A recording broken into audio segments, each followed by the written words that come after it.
Ladies and gentlemen, Professor Alesina, it's a particular honor and pleasure for me to introduce the speaker of this plenary session, the present president of the International Atlantic Economic Society, Professor Alberto Alesina. Let me just say a few words. It's really not possible to do justice to such an outstanding scientist in a few words, but just to give you a glimpse, Professor Alesina was born in Italy, did his undergraduate studies in Milan at the University Bocconi, a private university in Milan, one of the, perhaps the top university from which the present Prime Minister of Italy is coming, and a lot of very well-known scientists too. But then he did his graduate studies at Harvard University, the top university of the world, in political economy, then was for some time at Pittsburgh, and then has served in various functions at Harvard University for some time in the joint professorship of government and economics, and now he's professor of political economy at Harvard University.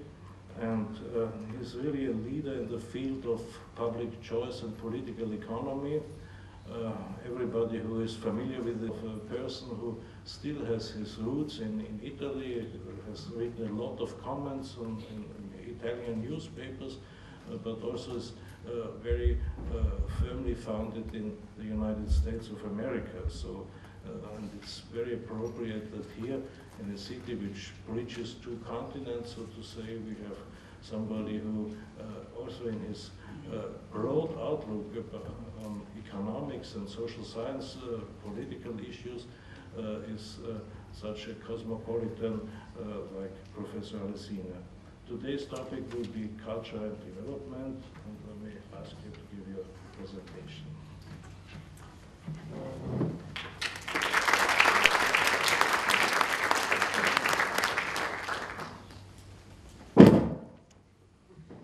Thank you very much for this generous introduction. I'm very honored to be here to give my presidential address, and I'd like to thank Mr. and Mrs. Virgo for their wonderful organization and for inviting me here. I've never been to Istanbul, and it looks like a wonderful city, and I look forward to visiting the city more in the next few days. And thank you very much, Professor Neck, for your very kind and way too generous words. In agreement with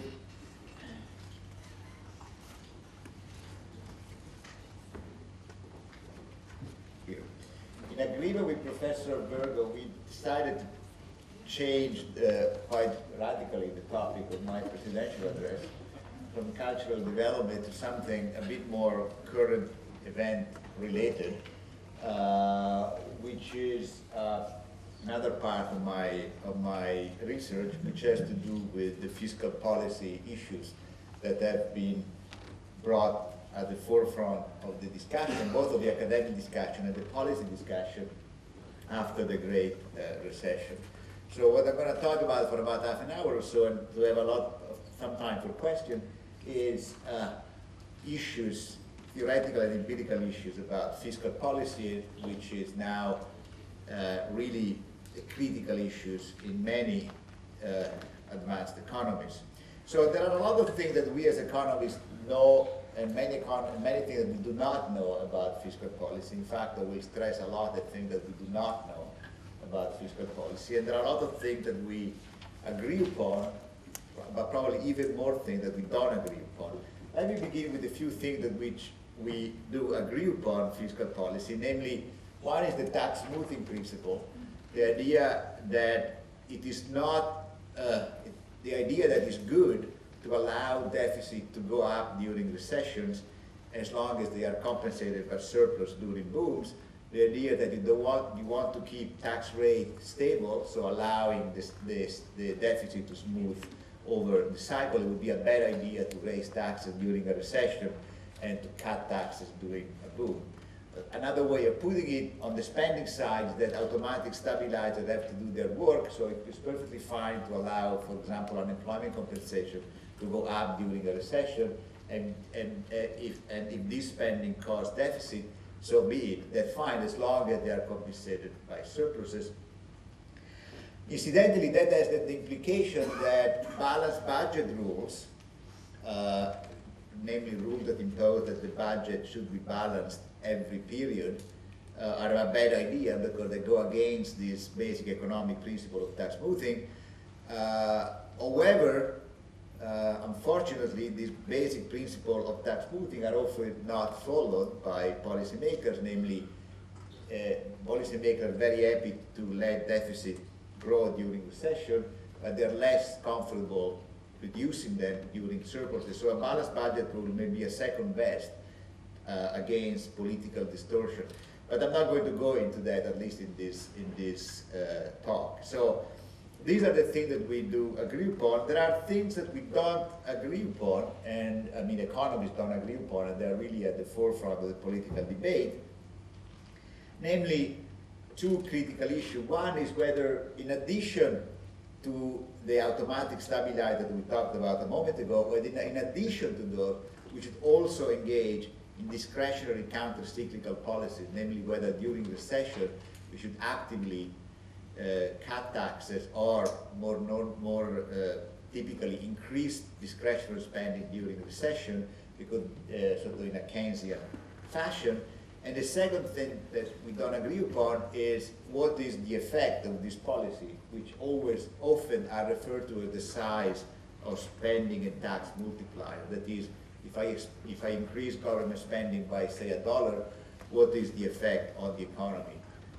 How much this effect is multiplied or cut, namely whether the increase in government spending is compensated in many advanced economies.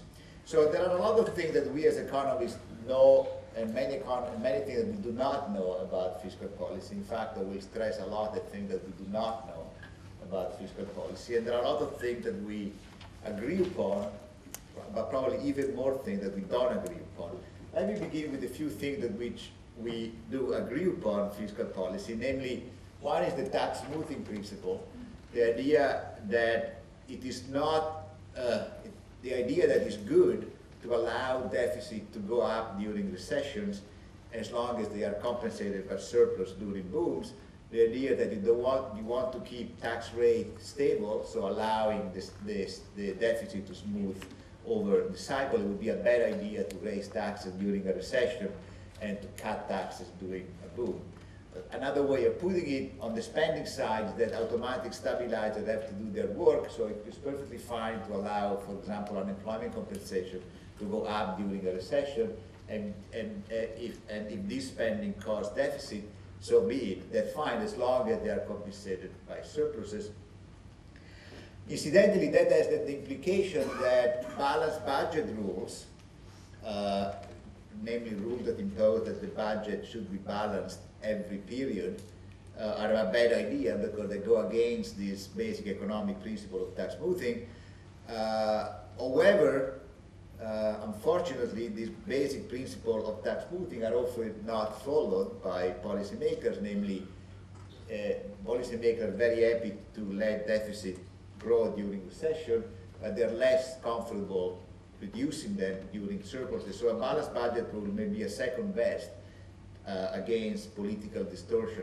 But I'm not going to go into that, at least in this talk. So these are the things that we do agree upon. There are things that we don't agree upon, and I mean economists don't agree upon, and they're really at the forefront of the political debate. Namely, two critical issues. One is whether, in addition to the automatic stabilizer that we talked about a moment ago, or in addition to those, we should also engage in discretionary counter-cyclical policies, namely whether during recession we should actively cut taxes or more typically increase discretionary spending during recession, because sort of in a Keynesian fashion. And the second thing that we don't agree upon is what is the effect of this policy, which often are referred to as the size of spending and tax multiplier. That is, if I increase government spending by, say, $1, what is the effect on the economy? How much this effect is multiplied or cut, namely whether the increase in government spending is compensated by cut in private spending. And of course, the answer to the question about the size of this multiplier is key in deciding whether discretionary policy are a good idea or not on the expansionary side, and whether or not budget cuts are particularly costly or not. Now, the reason why we disagree upon this issue is because I think there are two reasons. One is a more prosaic one, is that these are very highly politically charged issues. So if these are issues that are very much close to political views about the role of the state and how much we like government versus the private sector versus the markets, which is on the background a very sort of big ideological divide. But even leaving that aside, there are a lot of economic reasons why the problem is difficult, which has to do with the fact that it's very difficult to disentangle what are the effects of government spending, G, and taxes on GDP, because there are big problems of co-movement of the three variables. So, for example, spending, for example, deficit over GDP, the ratio of deficit over GDP, they go up during recession, but that doesn't mean the deficit causes recession, it's simply that the denominator goes up, and the other way around during booms. More generally, spending, taxes, and GDP are highly intercorrelated, and it's very difficult to isolate the effect of exogenous changes of, say, government spending on GDP. And the second thing, for example, when we examine, like, there's been a big discussion going on about how costly are fiscal adjustments that are going on now, it's very difficult to figure out exactly what are the costs of budget cuts because there are many things that go on at the same time. What's happening to monetary policy, what's happening to exchange rate, what's happening to the oil price of oil, so it's very difficult to isolate the effect of fiscal policy. So the problem is inherently difficult. So I think we as economists should be probably more ready than we actually are in admitting that there are a lot of things that we do not know and not claim more than we actually know. So how do people deal with addressing these complicated issues of possible reverse causation and many things going on at the same time? There are essentially, with specific reference to fiscal policy, there are essentially four ways of doing it. One is dynamic general equilibrium models, which, as you know, they are sort of complex, large models of the entire economy in which fiscal policy is one of the variables involved. We're not going to talk much about those. They're very useful as predictive tools. Obviously, what you get out of these models very much depends on the assumption that you made to begin with. So if you assume large multipliers, then you get out certain effect of fiscal policy and the other way around. So these are very useful models, but what they spit out is very much affected by what you put in as assumptions, and I leave it at that. A very influential paper by Blachar and Perotti have used vector autoregression analysis to study the effect of fiscal policy. Namely, these are models in which government spending, taxation, and GDP are studied in a vector autoregression, and the identification comes from assuming certain timing of the three variables, and assuming, for example, that GDP cannot react immediately to change in government spending and allow for some identification coming from the structural VAR. On the tax side, a second approach has been one proposed by Romer and Romer, which has been to isolate episodes in which the tax rate, and they started studying the US, in which tax rate have been changed for exogenous reasons, namely for reasons which have nothing to do with the cycle, but for example, because a new president decided that he wanted to redistribute more from the rich to the poor, and he raised the tax rate. So they isolated 7 episodes of tax changes up and down in the post-war US. with a similar idea on the spending side, there has been work in particular by Barrow and Valerie Raby on isolating exogenous changes in government spending, which have to do with wars. Wars are supposed to be exogenous to the economy, and so changes in war government spending can be considered exogenous to GDP, and you can study the effect of changes in military spending up and down on the economy.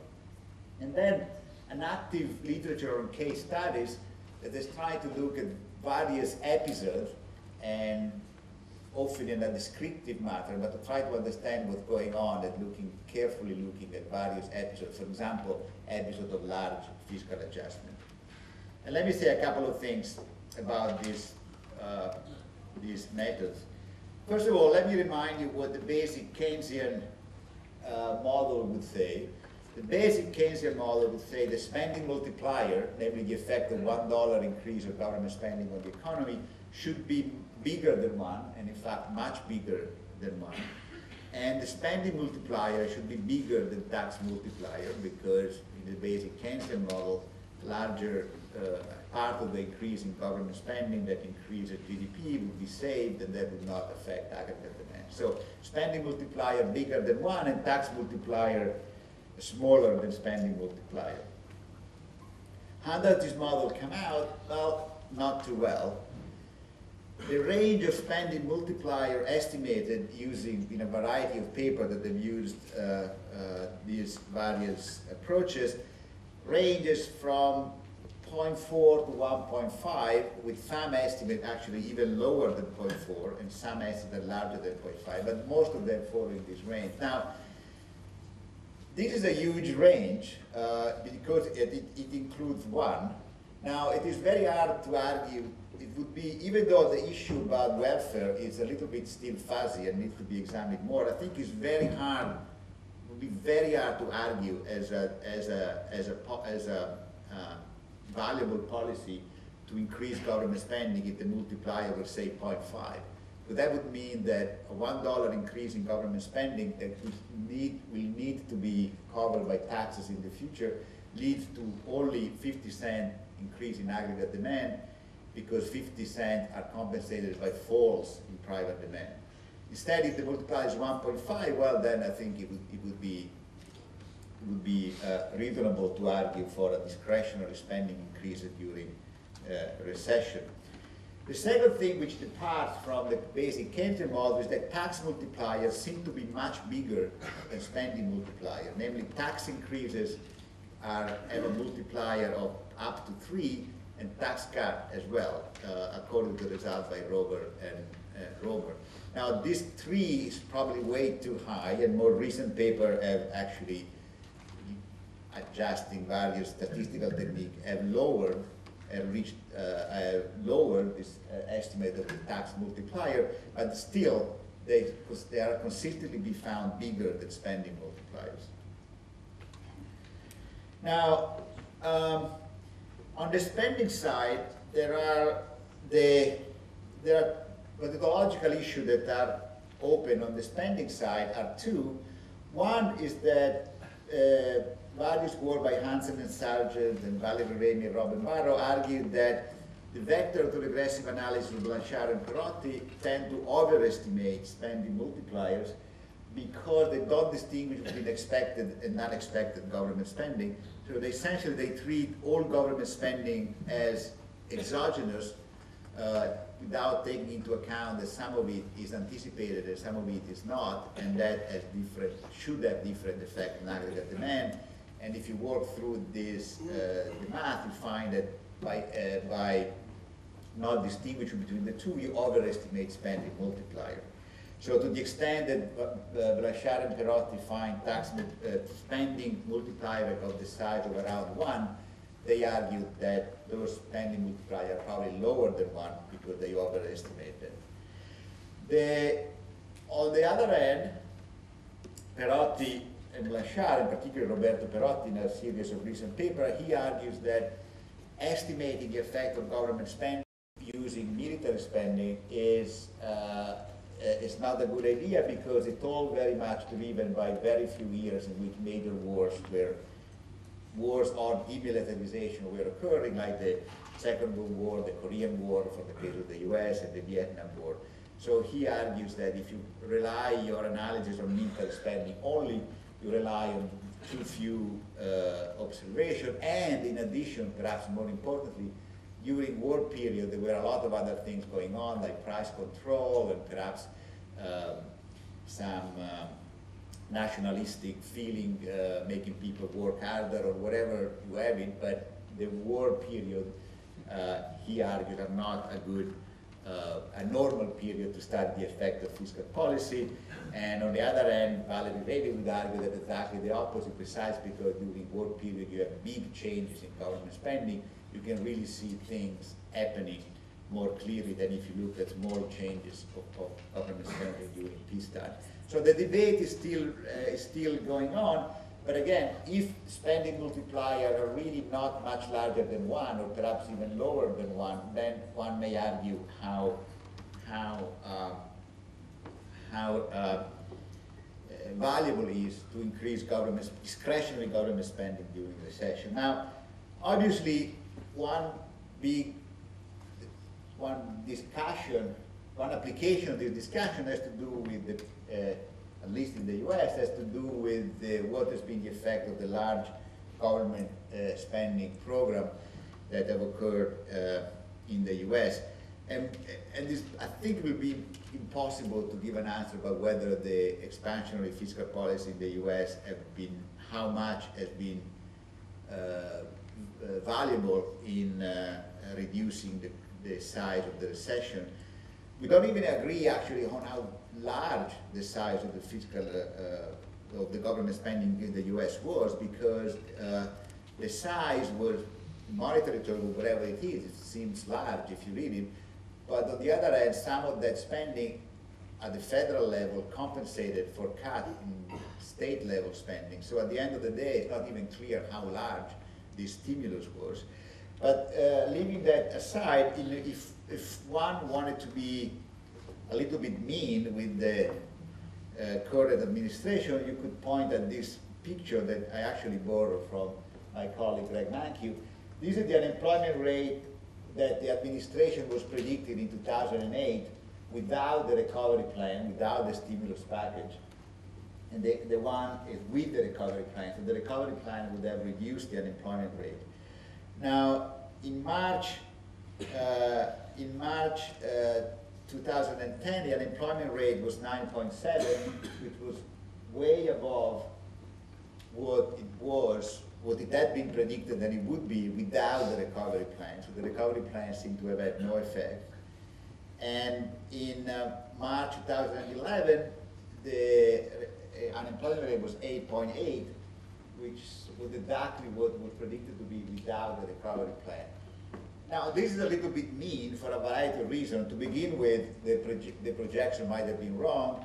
And second, perhaps there is a sense with the unemployment rate during this recession went up more than one should have predicted, given the reduction in GDP growth. Namely, unemployment went up and stayed up longer than one would have anticipated. So perhaps this picture is not the result of, does not mean that the recovery plan did nothing, but it simply means that the projections were wrong.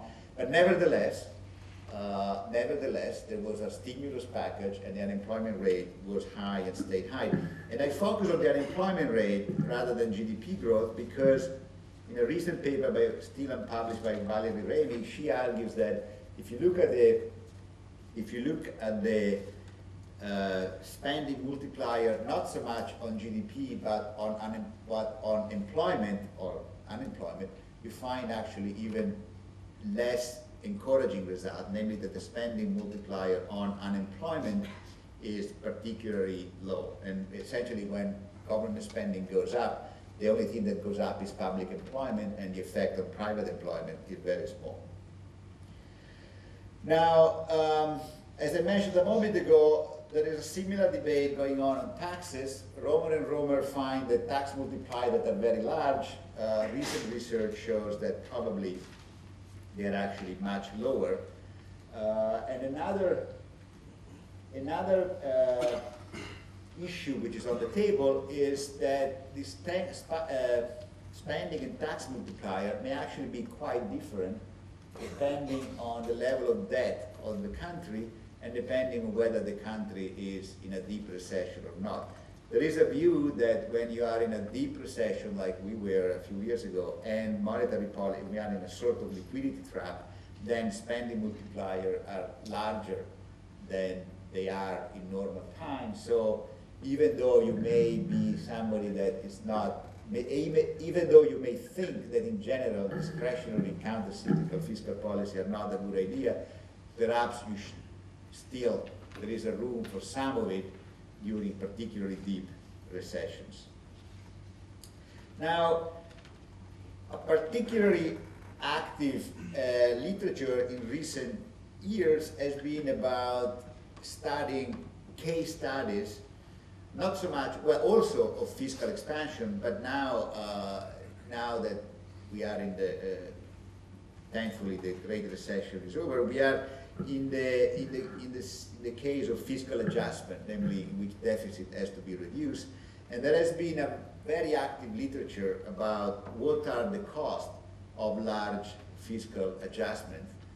And in particular, a big debate about whether the cost of fiscal adjustment are very large or whether an appropriate combination of policies can actually make the cost in terms of recessions or large fiscal adjustment small or even zero.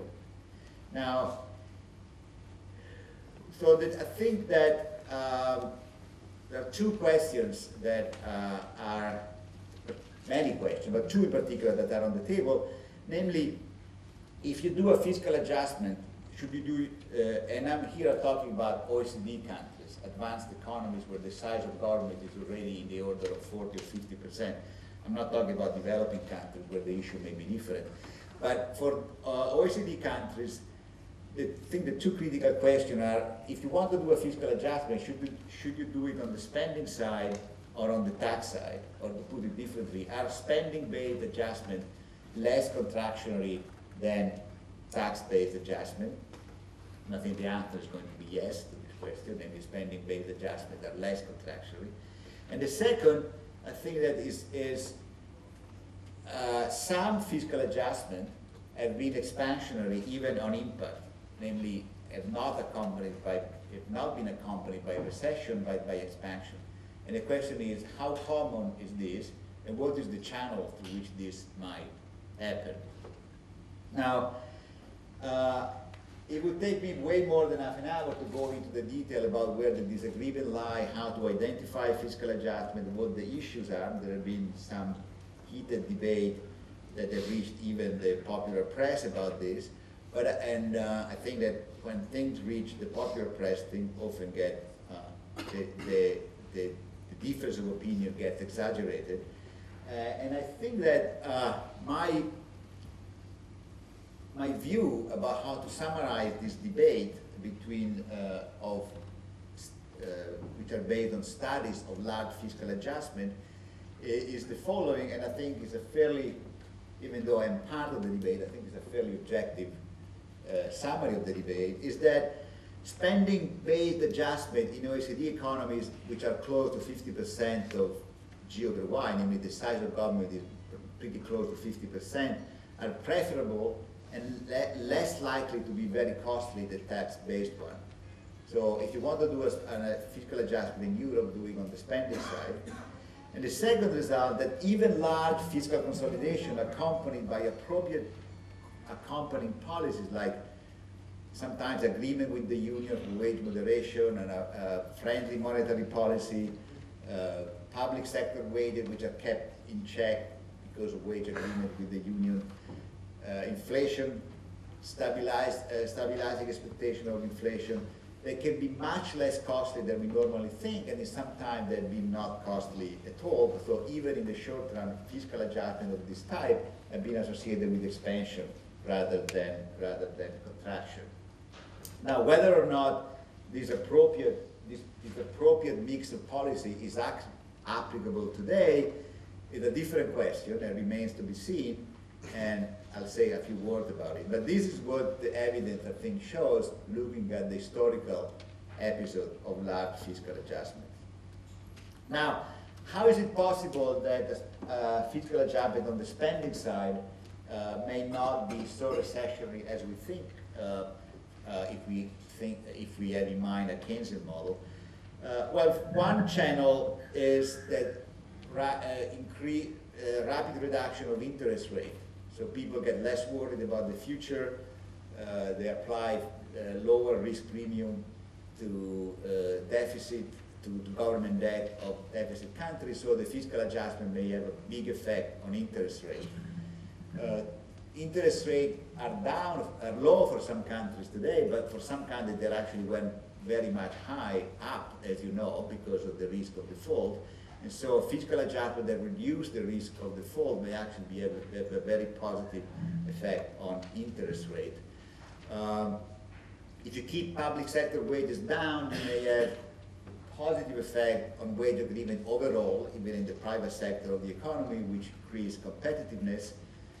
If you cut government spending, you're going to signal that in the future taxes will be lower, or at least not higher, and that has a positive effect on consumption and investment because people expect lower taxes in the future. And then the most standard discretionary cost of taxation. If you raise taxes, you discourage investment and labor supply. So this would be the channel that makes fiscal adjustment on the spending side less costly than on the tax side, and in some cases not costly at all. Now, some people argue that the devaluation helps. If you do a fiscal adjustment and you devalue at the same time, that may help your competitiveness. It has happened sometimes. For example, one of the most famous successful fiscal adjustments in the 80s was Ireland, and that was helped by a devaluation. Today, the euro, some countries are locked in the euro. A devaluation of the euro would help, and as well as the devaluation of the pound would help England. And one paper that I'm working on is that often there are big effects of confidence, namely when a country announces a credible fiscal adjustment, there are a big boost in the confidence of investors, and that helps reducing the effect of the adjustment of the recession. And this may, incidentally, this may be particularly important for the US of today. In the US, firms are sitting on a large amount of profit, large amount of cash, essentially. And I think they are worried about investing it because they are uncertain about the fiscal stance and the regulatory stance of the US. So a little bit more rigor, a little bit less uncertainty about the future course of fiscal policy in the US may have a positive boost on investment. So a word on current event is that the discussion about fiscal tightening in the US and especially in Europe, I would say, is becoming too much about quantity and not quality. A lot of the discussion is what is the size of the deficit, how much this country should reduce the deficit, how much it should not, how much the debt should go down. I think there is too much emphasis on how much and not enough emphasis on how. I think that my view, which I think is supported by the historical evidence, is that a fiscal adjustment of, say, 3% of GDP, which is done all on the tax side, could be much less successful and much less be recessionary and be much less successful than a smaller adjustment done on the spending side. So if I were the European Union, I would prefer a country to say reduce the deficit by less, but do it on the spending side rather than vice versa, namely a bigger deficit cut, but all on the tax side. And I think this discussion about the composition and how you achieve fiscal adjustment is not enough at the center of attention. So there's too much emphasis on how much and not enough emphasis on how, and that may lead Europe, some countries in Europe, to a dangerous spiral of raising taxes, creating a recession. The recession reduces tax revenues, you raise tax rates even more in a dangerous spiral. Now, one word about the politics of this. One view is that, yes, we can keep going on and talk about fiscal adjustment forever and ever, but fiscal adjustment are very politically costly, and therefore, no matter what, politicians will never engage in fiscal adjustment because they are afraid of not being re-elected. Now, this is therefore, one has to worry from a political side about how to do fiscal adjustment, whether to do them from the point of view of re-election. Now, it turns out that the conventional wisdom that if you do a large fiscal adjustment, you are automatically thrown out of office is, at the very least, overemphasized. Namely, the evidence is not as clear-cut as one may think. To begin with, there is a very nice paper by Brander and Reason on the AR 2008, which shows that larger fiscal deficits are weakly associated with less success at the polls. So they don't find evidence that more deficit leads to re-election. They actually find some evidence of the opposite, that voters actually dislike deficit. But does not quite answer, is related, but does not quite answer the question of what happens to government that really go after the deficit, they really do very large fiscal adjustment. And I've recently written a paper which studies precisely this question. What happens to government that have engaged in very large fiscal adjustment? What happens politically to them? And these are one table from that paper. This is in the first, I don't know whether you can read it, but in the first column, I listed the 10 largest period of cyclically adjusted deficit reduction from the 70s up to today in OECD countries. And these are defined as years in which the cyclically adjusted deficit over GDP was going down consecutively. So some of the fiscal adjustment listed here are, by now fairly well known. The largest one is Denmark between 83 and 86, where the deficit went down cumulative of almost 10% of GDP in 4 years. The second one was twice, and so on. So it turns out that if you look at the frequency of re-election for these countries, the frequency of re-election during period of fiscal adjustment was actually higher than the average. So for these countries, in period of fiscal adjustment, the probability of re-election for the government was actually substantially higher than the probability of re-election in non-period of fiscal adjustment. Now, this is just illustrative. Then we do more serious econometric analysis, and the result is that which is consistent with Brander and Gray, that you find no evidence that governments that have engaged in even large fiscal adjustment are systematically thrown out of office much more than average. Now, as always, there is always a problem of reverse causality, which is in economics, which is that it could be that certain governments that are particularly strong and particularly popular can engage in fiscal adjustment and get away with it. So some governments are elected despite having done a fiscal adjustment, not because they've done a fiscal adjustment. Now this is of course very, proposition is very difficult to test, because how do you define a quote-unquote strong government? Sometimes the weakness of the strength of a government has to do with very intangible things like the personality of the prime minister. For example, in Italy today, we have a government which would be almost impossible to measure its strengths because it's not even directly elected. On the other hand, it seems to be quite popular, and Mario Monti seems to be doing quite well. So this is an example where it's almost impossible to measure the strength of a government with measurable variables, because there's a lot to do with the personality of the prime minister.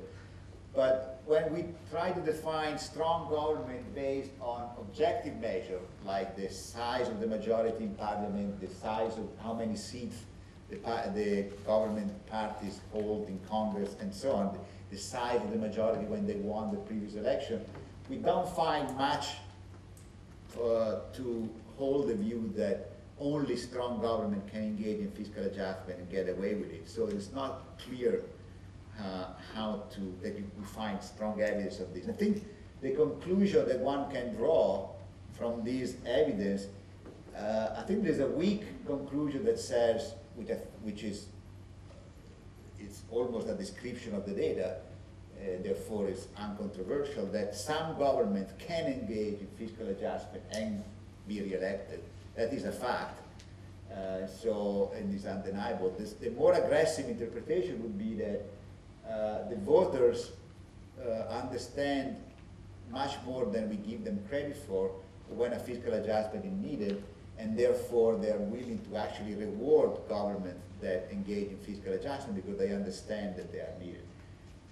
For example, in Canada in the 1990s, the government that was elected in 1994 was elected on a platform of aggressively reducing the deficit. It was elected, he did it, and it was re-elected. So that was a clear case in which the voters understood that wanted a fiscal adjustment.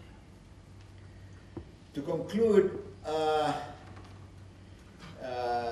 think that the Great Recession has caused economies to reevaluate what they know and what they think about macroeconomic policy. I've spoken about fiscal policy because it's my expertise, but just as many questions are relevant for monetary policy, monetary policy and financial stability, for example. So the Great Recession has shown how much we as macroeconomists don't understand.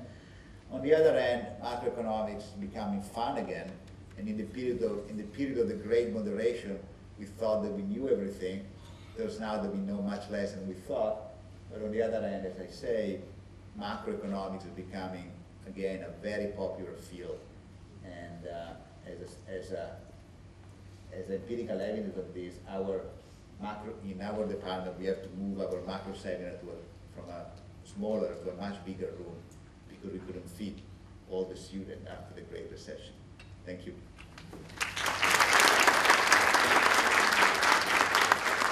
And I welcome questions.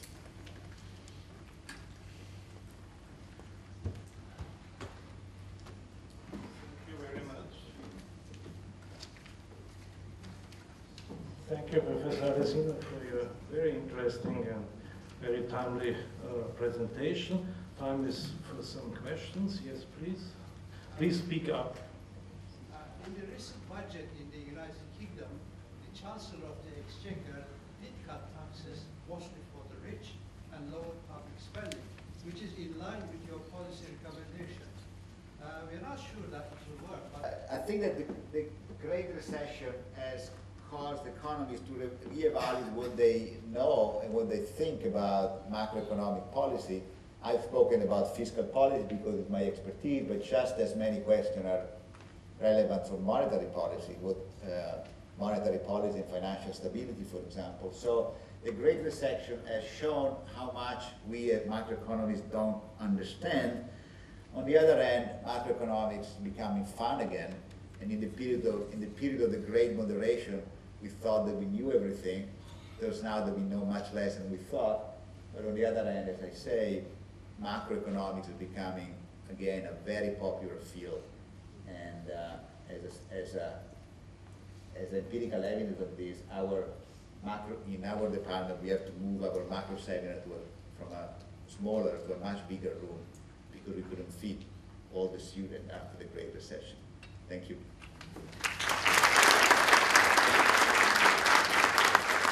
And I welcome questions.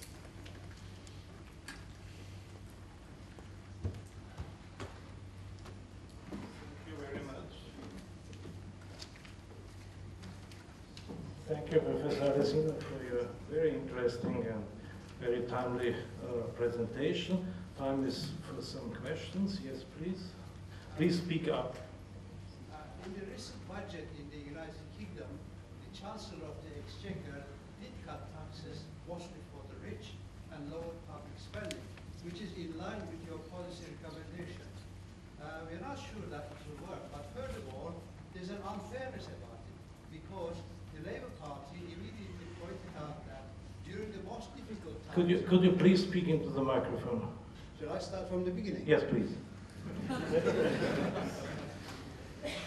Well, in the United Kingdom, during the recent budget, the Chancellor of the Exchequer did cut taxes, mostly for the rich, and lowered public spending, which is in line with your policy recommendation. We're not very sure that it will work, but furthermore, there's an unfairness about it.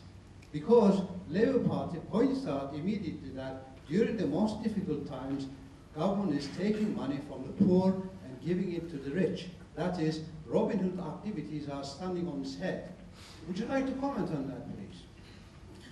Yes, I mean, first of all, I did not say I did not say to cut taxes on the rich. I just said not raising taxes or cutting taxes. I didn't say anything about rich or poor. So that's not necessarily my policy. It's not my policy recommendation to tax taxes on the rich and raise taxes on the poor. First, second, I think that there is ample scope. Now, I don't know the details about England, but in general, there is ample scope to cut government spending in European countries without affecting the very poor. There are a lot of government spending, including transfer and welfare payment, that don't go to the poor, but they go to the middle class. So we tax the middle class to give back to the middle class. And in the middle, we introduce a lot of distortion and wastage. Just look at wealth. I mean, I've been involved with aging parents, and I come from an upper middle class family in Italy, and the amount of subsidy, government subsidy that come to me as an upper middle class person from the government is ridiculously high.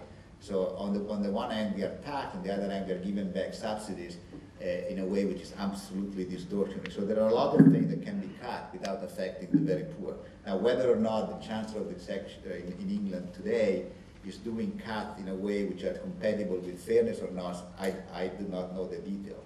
But when I read that it is considered unfair to raise tuition fees for students, even though they come from very rich family, I don't find that I don't find that unfair at all. Why the average taxpayer should pay for the university education of rich people, I never understood why is that is fair. So there are a lot of spending cuts that can be done without affecting fairness. I should also add that if you look at all the measures of efficiency of welfare state, there are very different levels of efficiency made by